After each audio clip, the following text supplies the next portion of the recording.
Welcome to the PIO Podcast. I am your host, Robert Tornabene. I have been a PIO for over 11 years with 27 years of law enforcement background. Welcome to Season 2 of the PIO Podcast. I am working hard to bring you the very most diverse crowd of subject matter experts in the public sector field. You can help grow the podcast by sharing it with friends and colleagues. Please give the podcast a positive review on whatever platform you listen to. So sit back and enjoy our next episode. Good morning. Today on the PIO Podcast, we have Julie Parker from Julie Parker Communications. Julie, welcome to the podcast. Thank you. Appreciate it. You are a communications professional. You have been doing public information and communications for public sector agencies for multiple years now. You were in the private sector as a reporter, a journalist. So you're a recovering journalist, as we always like. I'm still recovering. So you are a big communications training person now, and you work with one of our chiefs from Illinois. God, I can't remember his name now. Christopher Menino. Chris Menino, that's right. And you work with him a lot. You do a lot of training. So as an advocate for crisis communication and training in crisis communications, what do you think is an issue that is facing a lot of municipalities nowadays with their ability to communicate in crisis? If I had to pick one thing, I would say that agencies wait too long to call a professional. And there's a variety of reasons for that. I completely understand the reasons. However, I think in these blue skies times, before the thing goes boom, it's important for police departments, public safety agencies to look at themselves and say, what if something terrible happens? What if we take a hit to our reputation?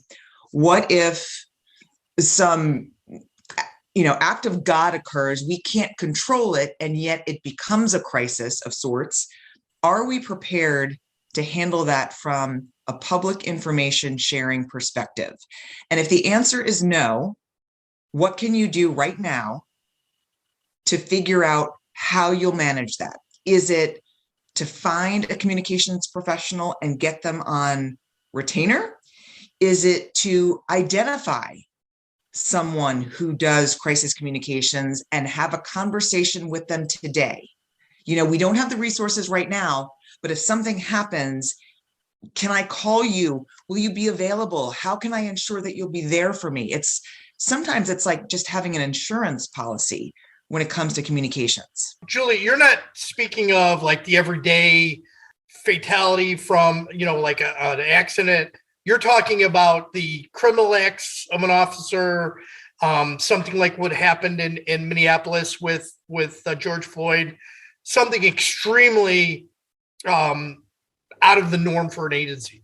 Correct. So police departments every single day deal with horrible things. I mean, it's part of the profession. So homicides, kidnappings, rapes, horrible fatalities, that happens. That's part of the business. But we all know that when something occurs, this is beyond our capacity to handle this from a communications perspective. And that's when, unfortunately, often agencies, the thing will happen, they will try to manage it however they decide to manage it, whether it's by hunkering down or by attempting to manage the communications, but it doesn't go well. Inevitably, the way that I wind up getting clients is that they've waited too long and the crisis isn't going away. Conversely, it's growing worse with time. Is part of that because of the way public sector agencies, their budgets are set up as well? Because typically, in order to plan to have an expert come in, you've got to have some kind of contingency funds set up for that, or you've got to go for a board approval to bring in a specialist. Yes, what I have seen is that the jurisdiction will generally make it happen because the jurisdiction is equally as involved as the public safety agency.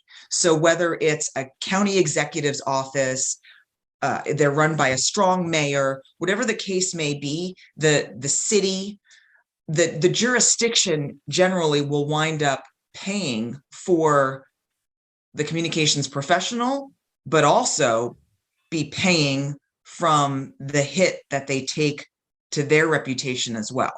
Okay. Very good. So let's talk about a sense of urgency when it comes to the early stages of a crisis. Well, we could talk about any number of things when it comes to urgency. I think that it might be safe to say that my background as a reporter helped me with having that sense of urgency. I tend to operate like we are always up against the clock because, as you well know, with the advent of social media about a decade or so ago, that was a game changer. And because social media exists, there has got to be a sense of urgency on the part of whomever's reputation has just taken that hit. There is no, if it happens on a Friday evening, let's wait through the weekend. Can we deal with this on Monday? And I am still shocked how often that kind of mentality takes place. And I'm not just talking small town USA. I'm talking in some cases, large PDs that have that sense of we've got time. And there is no time when a true crisis occurs. There's no time to wait. You've got to start moving immediately. Okay. The other sense of urgency that could come out of this would be, besides just you got to get on it immediately, you've got to have kind of a plan in place already to address it. So you're doing it in stages, correct?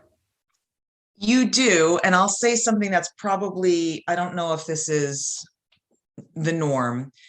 I know people like to have a plan. I know that lots of departments have plans on the shelf in a binder. Oh, those are useless though. They are, that's my take, is that they are useless. Rather than a plan, I'd rather a department's plan be, who is going to be my media pro? Who is going to be my social media pro? If we don't have that person on staff, like I mentioned earlier, can you identify someone or multiple options who could be your go-to in the event of a crisis? Because you can pull out that binder, you can dust off that plan. Hopefully you've updated in the last few years. But if you're not adept at media and social media and managing a crisis, I would argue that plan's not going to do you much good. I'd much rather you get a person, a firm who knows, who's been through it, who knows what's needed, who knows what's the immediate priority, and get them to work immediately. I would argue you're going to be in a better position that way than pulling out the plan, calling everyone to the table, talking through the plan. What should we do about the plan? There meetings, multiple meetings as the crisis is unfolding is not really the answer. It's getting to work and getting the people who know what to do in on what's happening, finding out what those facts are and what the mis or disinformation is, and then figuring out what do we have here and where do we go from here. Okay, very good. So let's pivot a little bit. So public information officers, there's kind of like this, there are some agencies, their public information officer is right at the top of the chart. They're, pretty much next to the chief in the command structure or somewhere laid out in that way. And then others, they're still trying to fight just to get in the door to sit down with the decision makers. What is the issue? What do you think the underlying issue is? Is it prevents the leadership to realize that they need to have that person in the room? Two things: trust and culture. If there is no trust in the person who's in charge of your communications, your public information office, what are they doing there? if leadership doesn't trust this person, the first question is, why not? Why were they hired? And if the wrong person is in place, move them. When I first went to my first PD, the joke at the time when I got there was that officers who had gotten into trouble were sent to media relations. Oh my goodness. And I said to the chief, so let me get this straight. Your officers who got in trouble, who may be unhappy with the department, who might be disgruntled, are now in charge of messaging to the public, to the media, and on social media. We never did that again. And for obvious reasons. The second word that I mentioned was culture. And so it takes a long time to knock down long-standing practices within a PD. I've experienced it.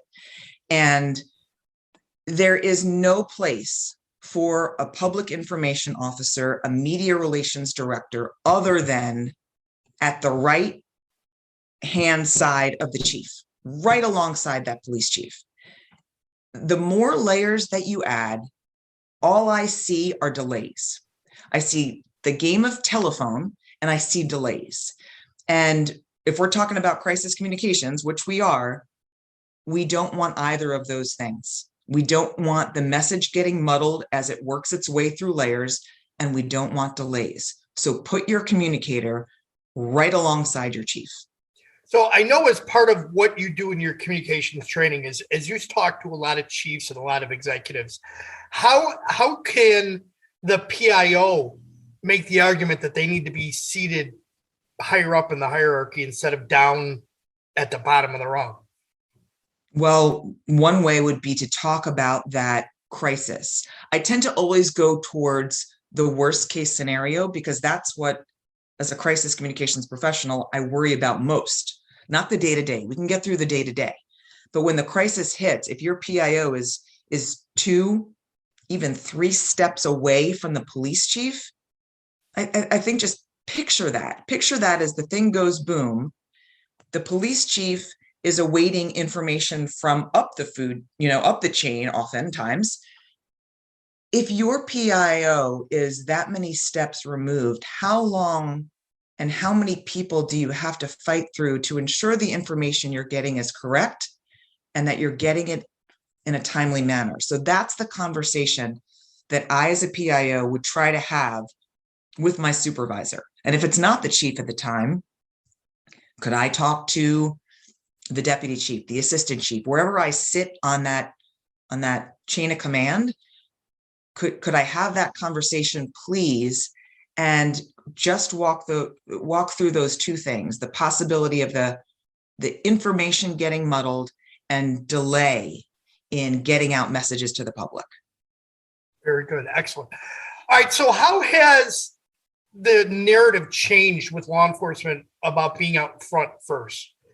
If you go back, let's go to the one that kind of caught my eye in the last 10 years was Ferguson, where there was barely any narrative coming out of law enforcement or the city government in Ferguson, for about 4.5 days before anything really came out from them. Why is it so important to be out front first? Look at Ferguson. Look at what happened in Ferguson. I think that was a huge moment of reckoning for police departments across the country. If you don't talk, if you don't share your story, look what can happen. And not enough agencies took social media seriously. And look what happened. In 2012, I started coming to the FBI National Academy in Quantico. And I got the opportunity, and still to this day, get that opportunity to meet with the various sessions. And way back in 2012, I remember standing up in front of that room of, let's say, 35 law enforcement leaders from all around the world and saying, you have got to tell your story. You have got to tweet your news. And I remember looking at those faces with no response, no reaction, just this like, what is this woman talking about? We are not reporters. We are not using this Twitter thing. And as time progressed and things like Ferguson unfortunately happened, it became abundantly clear that law enforcement had to tell its story. And when I say story, I don't mean made up. I come from a news background, so we got out, sent out into the world to cover stories. Well, taking that experience and going to a police department, all I ever knew was how to be a reporter. So I took those skills, applied it to a police department and said, okay, we have a homicide on Main Street. We own this news. We are the reporters of this police department. We need to report out the facts. And so I would say it's probably pretty hard to find in 2022 police departments that aren't using some social media platform to tell their news. Now, obviously, there is a huge range of departments and how they do that. But very rarely can I tell you that when I go to that FBI National Academy in Quantico and talk to these sessions, very, very few hands now go up when I say, is anyone not using social media professionally to tell the news of your department? So when you had spoken about this before, about treating your communication strategy like a news bureau, and that's kind of what you mean, getting that information out, sharing more or just enough to tell the story without giving away information that would be considered critical to keeping the case under control. Yes. So some of my most interesting learning experiences coming from a newsroom into a police department were the conversations I'd have with CID. So with the homicide commanders, anyone in the criminal investigations division, because as a young media relations director coming from a newsroom, well, I wanted to just share everything. And so we would have these, I'm not going to call them battles. We would have these conversations where I would say, well, can I say this, this, and this? No. Why not? Because you're going to ruin the investigation if you say that, or we've never done it that way before. Those were generally the two answers that I got. So over time, as the folks in CID got to know me and how my bureau, my media relations division would operate, our mission was not to ruin an investigation. Our mission was to tell the department's news in an accurate, certainly an accurate fashion, but timely. And so that was the big learning curve. Was homicide investigators are not used to and not inclined to sharing a lot of detail, especially early on. So working together, we'd have these conversations about, well, what can we say right now? What can we say in those initial moments, hours, the first 24 hours? How much can we share? Because the point was, we want to, controlling the narrative isn't the right way to say it, but we want to own it. It's our case. It's our investigation. We have that information. We want to inform the public, not just the media, but the people who live and work and visit in our jurisdiction that we serve. We want to inform them. We want them to look at us as a trusted source. And so those challenges are very real between public information officers who are news focused and working to change the culture of a department that may not be accustomed to that kind of news sharing. And let's face it, the way the news cycle works, and as quickly as it moves, and the reporter on the street is going to be talking to the neighbors and the people that are there, they're going to get information, and who better to have the correct information but the law enforcement agency, as opposed to getting it from the public that may be completely off base. Sure. Sometimes those neighbors will be spot on. I heard 10 shots fired. Sometimes they won't be spot on. But if you as a reporter only have the neighbors who will speak to you on camera, and you don't have that information from the PD, or you don't have it for 24 hours, your story's going to run. It's not like we're going to wait for the PD as a newsroom. We're not going to wait for the PD till tomorrow. We're doing the story today at 5. And so Whoever wants to be a part of this story can be, but it's going to run at 5. Okay. So the smaller agency that has either a single PIO or a part-time PIO that's handling his duties as a supervisor or whatever else they might be doing, how are they to handle the data, maybe not the day-to-day, but the initial crisis, and then what they need to do to go to that next step to control it? Because they're only part-time. It comes back to having your plan. And I don't mean the plan in the binder on the shelf. I mean, what are we going to do from a practical standpoint? What are we going to do if the bad thing happens today at noon? I'm a part-time PIO. I also oversee robbery investigations. Well, obviously, those robbery investigations will halt, at least from my perspective as the PIO, because when the crisis happens, nothing else matters. From a public information sharing perspective, the crisis is it. So if I'm that part-time PIO, who else on the PD or even within the jurisdiction where we sit, is there a city comms expert who can now help me with what this crisis, whatever this crisis is? Can they help me from a media perspective? Can they help me from a social media perspective? But you need to identify those people and your resources now before the thing happens. And if you are a part-time PIO, I hope that your department has invested in media and social media training, and ideally crisis communications training for that PIO, but also for the command staff, because it can't be this PIO on an island. Maybe that PIO is super trained. Well, if the command staff doesn't get it, then there's a problem. I'll give you a great example. We went out last year to a medium-sized PD in the Midwest, and we met with about 25 PIOs, several within that department, and then from nearby states came to our class. Well, one thing that we heard was that, hey, we love what you're saying and what you're training. We're not convinced our command staff is going to buy in.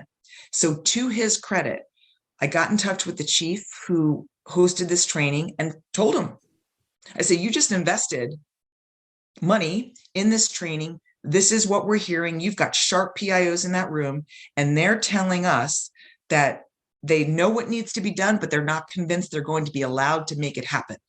To the chief's credit, he recognized that he had made this investment in training for the PIOs, but he knew that what they were speaking was the truth.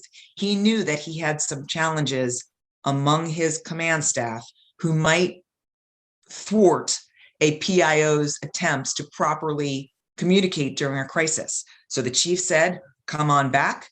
Let's do the training for me, my deputy chiefs, and my command staff to make sure we are all on the same page. Outstanding. I would hope that all chiefs would end up doing that with their command staff. And I know part of that is budgets and training, but not them just not recognizing the need they have that That's right. until it's too late. That's exactly right.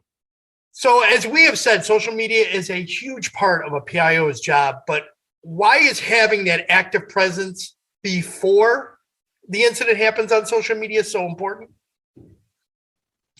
If you haven't tweeted since 2019 and something happens today, presumably the people who are in place are not going to be able to tweet out your message. Can you resort to Facebook? You can, but we all know that journalists and people who are seeking out news go to Twitter. That platform is designed for breaking news and many, many, many updates. There was a recent crisis across the country, and the law enforcement agency did not use Twitter. They hadn't for several years. And so all of their updates were on Facebook.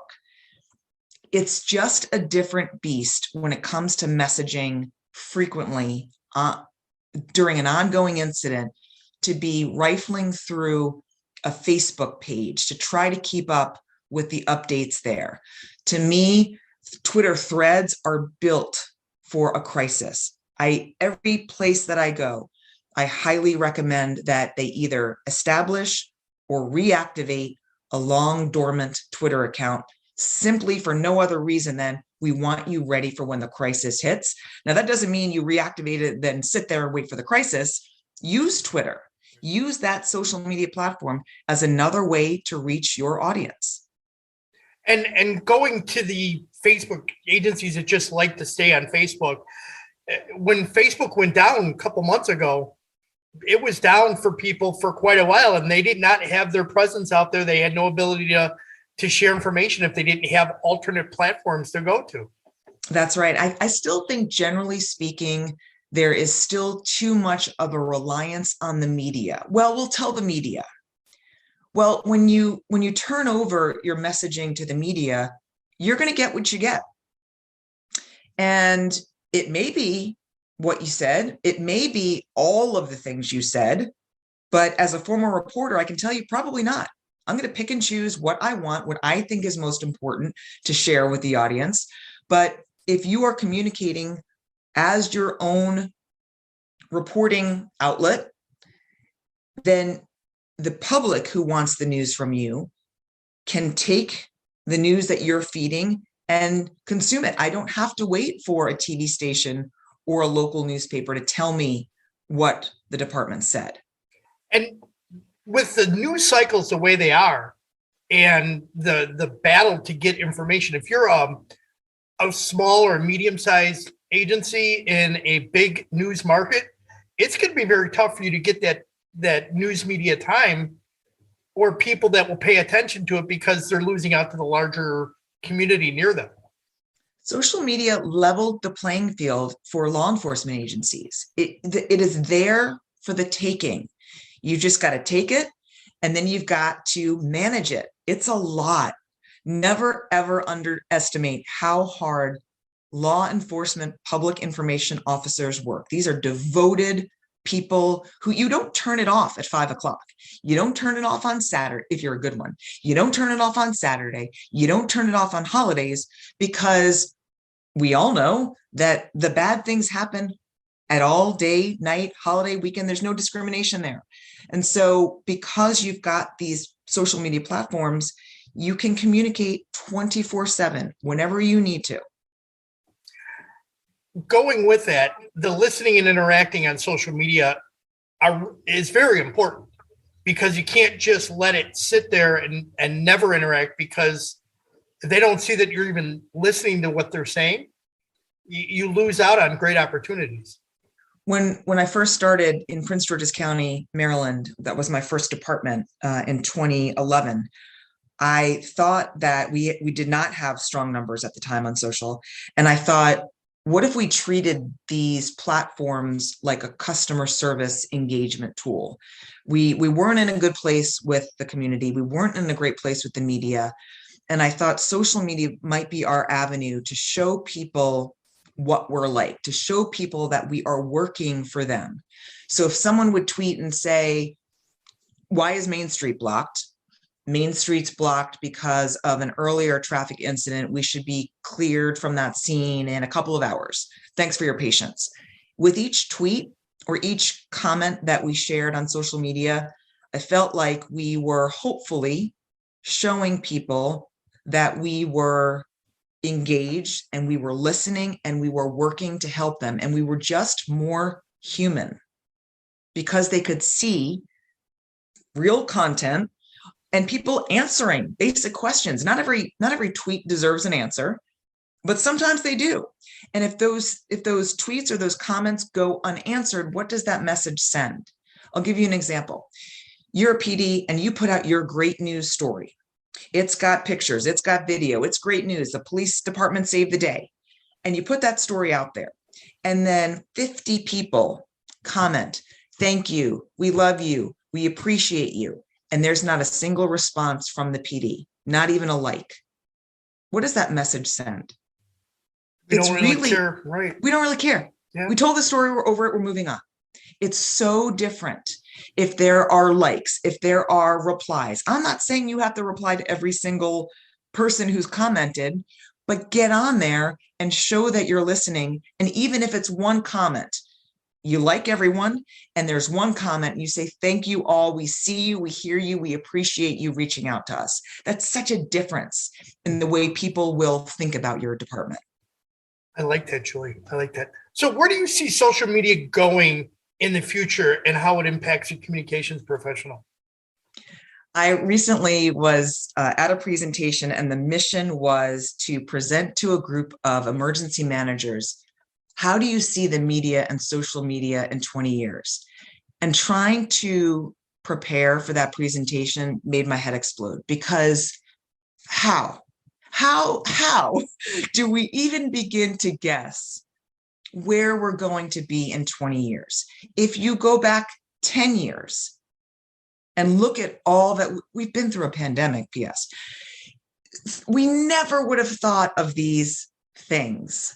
And so I'm just not good at that whole predictions thing. I think I'm too practical and too operational, and my head just goes to, why are we bothering to guess what's going to happen in 20 years? Can we just focus on getting better with what we're doing right now? So okay. Can I pass? Yes, you pass can. On that question. Oh, absolutely. No, and believe me, I am asking because I want to see where, I ask this question of a lot of people because I want to see where their thought process is. And it's great that you're saying, hey, let's just get really good at what we're doing now. I like that. And by the way, it's going to change in 10 years anyway, but can we still just get better at what we're doing right now? Yeah, because there's always room to improve. And any agency that says we're doing great, we don't have to do any different is kind of doing a disservice to themselves as well as the public they serve. Any organization whatsoever. Correct. There's always room for improvement. All right, let's lighten this up a little bit. We'll go to some rapid fire questions. What do you do to relax?